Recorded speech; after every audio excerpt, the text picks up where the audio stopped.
Charles Spurgeon, o príncipe dos pregadores, 1834-1892.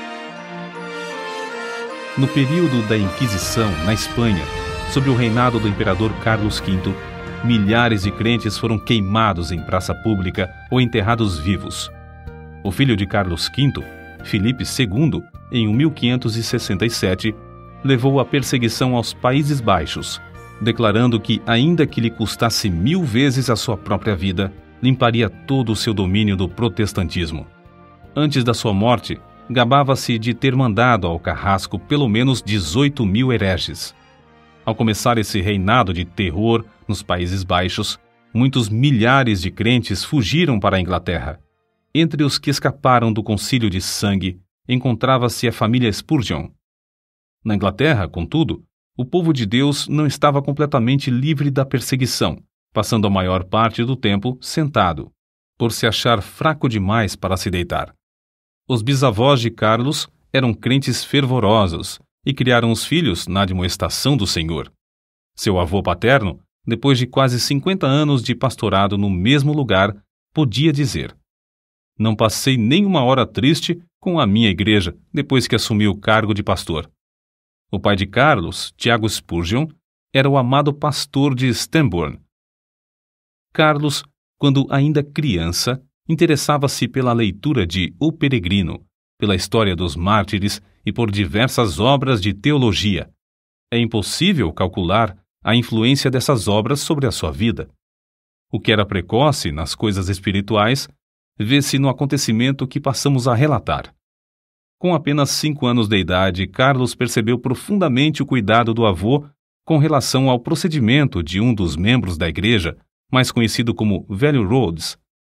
Certo dia, encontrando Rhodes em companhia de outros fumando e bebendo cerveja, a criança dirigiu-se a ele dizendo: "Que fazes aqui, Elias?"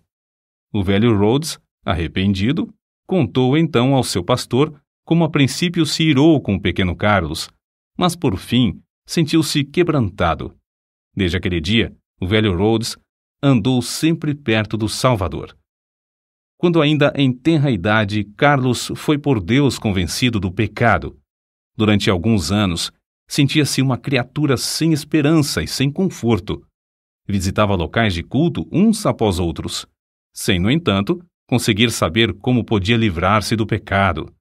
Então, aos 15 anos de idade, aumentou nele o desejo de ser salvo. E aumentou de tal forma que passou 6 meses agonizando em oração. Nesse tempo, assistiu a um culto numa igreja em que o pregador não pudera comparecer por causa de uma grande tempestade de neve. Na ausência do pastor, um sapateiro se levantou para pregar às poucas pessoas presentes e leu este texto: "Olhai para mim e sede salvos, todos os confins da terra." Isaías, capítulo 45, versículo 22. O sapateiro, inexperiente na arte de pregar, só fazia repetir a passagem e dizer: "Não vos é necessário levantar um pé, nem um dedo. Não vos é necessário estudar no colégio para saber olhar, nem contribuir com 1000 libras. Olhai para mim, não para vós mesmos. Não há conforto em vós. Olhai para mim, suando grandes gotas de sangue. Olhai para mim, pendurado na cruz. Olhai para mim, morto e sepultado. Olhai para mim, ressuscitado. Olhai para mim à direita de Deus." Em seguida, fitando os olhos em Carlos, disse: "Moço, tu pareces ser miserável. Serás infeliz na vida e na morte, se não obedeceres." Então, gritou ainda mais: "Moço, olha para Jesus. Olha agora." O rapaz olhou e continuou a olhar até que, por fim, um gozo indizível entrou na sua alma. O recém-salvo, ao perceber as constantes investidas do maligno, foi tomado pela aspiração de fazer todo o possível para receber o poder divino e, assim, frustrar a obra do inimigo do bem. Spurgeon, por exemplo, aproveitava todas as oportunidades para distribuir folhetos. Também entregava-se de todo o coração a ensinar na escola dominical, onde alcançou de início o amor dos alunos e, por intermédio destes, a presença dos pais na escola. Com a idade de 16 anos, começou a pregar. Acerca desse fato, declarou: "Quantas vezes me foi concedido o privilégio de pregar na cozinha da casa de um agricultor ou num celeiro? Alguns meses depois de pregar seu primeiro sermão, foi chamado a pastorear a igreja em Waterbeach. Ao fim de 2 anos, essa igreja de 40 membros passou a ter 100.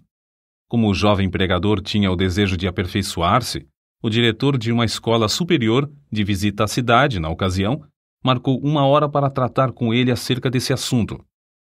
A criada que recebeu Carlos, porém, descuidou-se e acabou não chamando o professor, que saiu sem saber o que o moço esperava. Mais tarde, já na rua, Carlos, um tanto triste, ouviu uma voz dizer-lhe: "Buscas grandes coisas para ti? Não as busques." Foi então, ali mesmo, que abandonou a ideia de estudar naquele colégio, convencido de que Deus o dirigia para outras coisas. Não se deve concluir, contudo, que Carlos Spurgeon tenha desistido de se educar. Depois disso, ele aproveitou todos os momentos livres para estudar. Disse que alcançou fama de ser um dos homens mais instruídos de seu tempo. Spurgeon havia ministrado em Waterbeach apenas durante 2 anos, quando foi chamado a pregar na Park Street Chapel, em Londres. O local era inconveniente para os cultos e o templo, que tinha assentos para 1.200 pessoas, era demasiado grande para a plateia. No entanto, havia ali um grupo de fiéis que nunca cessou de rogar a Deus por um glorioso avivamento. Esse fato é assim registrado nas palavras do próprio Spurgeon. No início, eu pregava somente a um punhado de ouvintes. Contudo, não me esqueço da insistência das suas orações. Às vezes, parecia que rogavam até verem realmente a presença do anjo do concerto, Cristo, querendo abençoá-los. Mais de uma vez nos admiramos com a solenidade das orações até alcançarmos quietude, enquanto o poder do Senhor nos sobrevinha. Assim desceu a bênção. A casa se encheu de ouvintes e foram salvas dezenas de almas. Sob o ministério desse moço de 19 anos, a concorrência aumentou em poucos meses a ponto de o prédio não mais comportar as multidões. Centenas de ouvintes permaneciam na rua para aproveitar as migalhas que caíam do banquete que havia dentro da casa. Ficou resolvido que a Park Street Chapel seria reformada. Durante o tempo da obra, os cultos eram realizados em Exeter Hall, prédio com assentos para 4.500 pessoas. Ali, em menos de 2 meses, a assistência era tão numerosa que as ruas, durante os cultos, se tornavam intransitáveis. Quando voltaram para a Chapel, o problema, em vez de ter sido resolvido, ficou maior. 3.000 pessoas ocupavam o espaço preparado para 1.500. O dinheiro gasto, que alcançou uma elevada soma, fora desperdiçado. Tornou-se necessário voltar para o Exeter Hall, mas nem este auditório comportava mais o público presente. A igreja, então, tomou uma atitude espetacular. Alugou o Surrey Music Hall, o prédio mais amplo, imponente e magnífico de Londres, construído para diversões públicas. As notícias de que os cultos haviam passado do Exeter Hall para o Surrey Music Hall eletrificaram toda a cidade de Londres. O culto inaugural foi anunciado para a noite de 19 de outubro de 1856. Na tarde do dia marcado, milhares de pessoas para lá se dirigiram para achar assento. Quando por fim o culto começou, o prédio no qual cabiam 12.000 pessoas estava superlotado e havia mais 10.000 fora que não puderam entrar. No primeiro culto no Surrey Music Hall, notaram-se vestígios da perseguição que Spurgeon teria de encarar. Após a leitura das Escrituras, os inimigos da obra de Deus se levantaram, gritando: "Fogo! Fogo!" Apesar de todos os esforços de Spurgeon e de outros crentes, a grande massa de gente alvoroçou-se e movimentou-se em pânico, de tal modo que 7 pessoas morreram e 28 ficaram gravemente feridas. Depois que tudo serenou, acharam-se espalhados em toda a parte do prédio roupas de homens e senhoras, chapéus, mangas de vestidos, sapatos, pernas de calças, mangas e paletós, chales, etc. Objetos esses que as milhares de pessoas aflitas deixaram, na luta para escapar do prédio.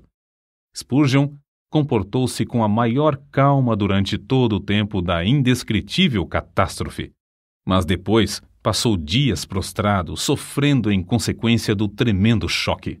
As notícias sobre as trágicas ocorrências durante o primeiro culto no Surrey Music Hall concorreram para aumentar o interesse pelos cultos, em vez de prejudicarem a obra. De um dia para outro, Spurgeon, o herói do sul de Londres, tornou-se um vulto de projeção mundial. Aceitou convites para pregar em cidades da Inglaterra, Escócia, Irlanda, Gales, Holanda e França. Pregava ao ar livre e nos maiores edifícios, em média 8 a 12 vezes por semana. Nesse tempo, quando ainda moço, revelou como conseguia entender nas Escrituras os textos difíceis, isto é, simplesmente pedia a Deus: "Ó Senhor, mostra-me o sentido deste trecho." E acrescentou: "É maravilhoso como o texto, duro como a pederneira, emite faíscas quando batido com o aço da oração." Quando mais velho, disse: "Orar acerca das Escrituras é como pisar uvas no lagar, trilhar trigo na eira ou extrair ouro do minério." Acerca da vida familiar, Susana, a esposa de Spurgeon, assim escreveu: "Fazíamos culto doméstico, quer hospedados em um rancho nas serras, quer num suntuoso quarto de hotel na cidade. E a bendita presença de Cristo, que muitos crentes dizem impossível alcançar, era para ele a atmosfera natural. Ele vivia e respirava nele. Antes de iniciar a construção do famoso templo em Londres, o Metropolitan Tabernacle, Spurgeon e alguns dos membros de sua igreja ajoelharam-se no terreno, entre as pilhas de materiais, e rogaram a Deus que não permitisse que trabalhador algum morresse ou ficasse ferido durante as obras. Deus respondeu maravilhosamente, não deixando acontecer qualquer acidente durante o tempo da construção do imponente edifício, que media 80 metros de comprimento, 28 de largura e 20 de altura. A igreja começou a edificar o tabernáculo com o alvo de liquidar todas as dívidas contraídas com a aquisição de materiais e pagar toda a mão de obra antes de findar a construção. Como de costume, pediram a Deus que os ajudasse a realizar esse desejo, e tudo foi pago antes do dia da inauguração. O Metropolitan Tabernacle foi acabado em março de 1861. Durante os 31 anos que se seguiram, uma média de 5.000 pessoas se congregava ali todos os domingos, pela manhã e à noite. De 3 em 3 meses, Spurgeon pedia aos que já haviam feito parte da assistência que se ausentassem. Eles o atendiam, mas mesmo assim, o tabernáculo era superlotado por outras pessoas das massas ainda não alcançadas pela mensagem. Durante certo período, pregou 300 vezes em 12 meses. O maior auditório do qual pregou foi no Crystal Palace, em Londres, em 7 de outubro de 1857. Havia exatamente 23.654 pessoas no auditório. Spurgeon esforçou-se tanto nessa ocasião e o cansaço foi tal que, após o sermão da noite de quarta-feira, dormiu até a manhã de sexta-feira. Todavia, não se deve julgar que era somente no púlpito que a sua alma ardia pela salvação dos perdidos. Também se ocupava grandemente no evangelismo individual. Nesse sentido, citamos aqui o que certo crente disse a respeito dele: "Tenho visto auditórios de 6.500 pessoas inteiramente levadas pelo fervor de Spurgeon, mas ao lado de uma criança moribunda que ele levava a Cristo, achei-o mais sublime do que quando dominava o interesse da multidão." Parece impossível que tal pregador tivesse tempo para escrever. Entretanto, os livros da sua autoria constituem uma biblioteca de 135 tomos. Até hoje, não há obra mais rica de joias espirituais do que A Tesouraria de Davi, 7 volumes sobre os Salmos, escritos por Spurgeon. Ele publicou tão grande número de sermões que, mesmo lendo um por dia, nem em 10 anos o leitor os poderia ler todos. Muitos foram traduzidos em várias línguas e publicados nos jornais do mundo inteiro. Ele mesmo escrevia grande parte da matéria para seu jornal, A Espada e a Colher. Título este inspirado na história da construção dos muros de Jerusalém no tempo angustioso de Neemias.